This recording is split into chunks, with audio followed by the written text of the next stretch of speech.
안녕하십니까 여러분. 인생을 살다 보면 또 믿음의 길을 걸어가다 보면 하나님이 좀 무력하다라고 생각될 때가 있죠.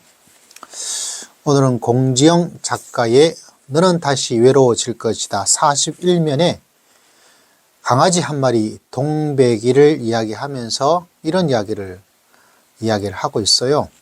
한번 들어보십시오. 그렇구나.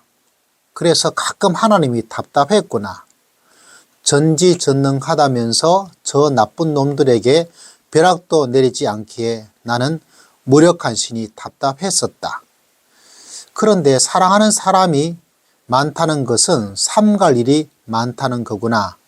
아기를 재운 엄마가 아무리 나쁜 놈이 와도 큰 소리로 싸우기를 주저하듯이 함부로 움직이지도 소리도 내지도 못하는 거구나. 그래서 악은 일견 시원해 보이고 사이다 같고 힘이 세 보이는 거였다. 거칠 게 없지 않나.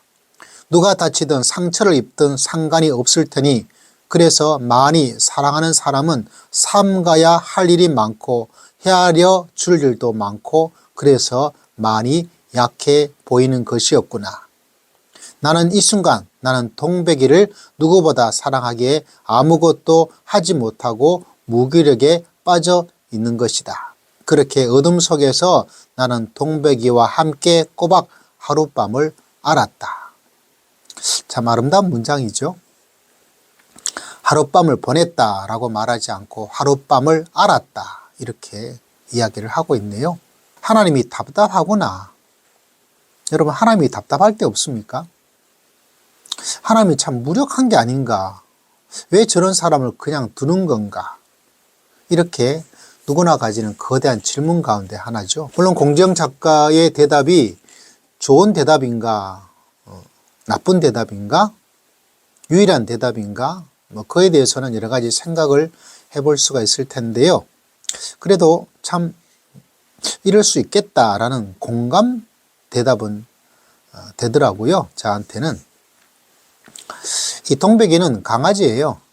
강아지를 입양을 하게 되었는데 불쌍한 강아지였죠. 그 강아지 아마 강아지 중에 제일 큰 병 하나가 뭐 삼장 뭐 무슨 십자충인가 뭐 그거 있잖아요. 그 치사율이 굉장히 높은 거로 심장 사상 굉장히 치사율이 높은데 이걸 맞고 회복되는 이야기인데 문제는 밤사이에 아무것도 못하고 그러다 보니까 이 동백이란 강아지를 위해서 할 수 있는 게 아무것도 없죠. 그리고 침대에 같이 자게 되는데 그러다 보니까 혹여나 강아지가 깨는 게 아닐까 조심조심하게 되는 거죠.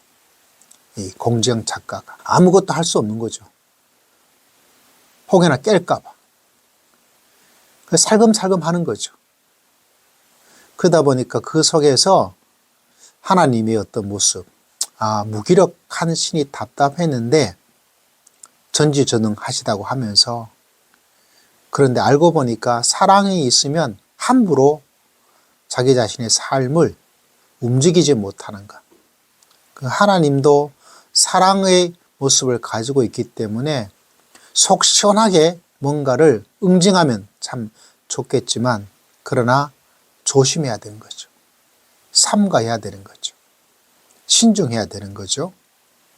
자기 자신이 이 불쌍한 동백이가 아파서 혹여나 내가 바싹거린 것 때문에 혹여나 잠을 깰까 봐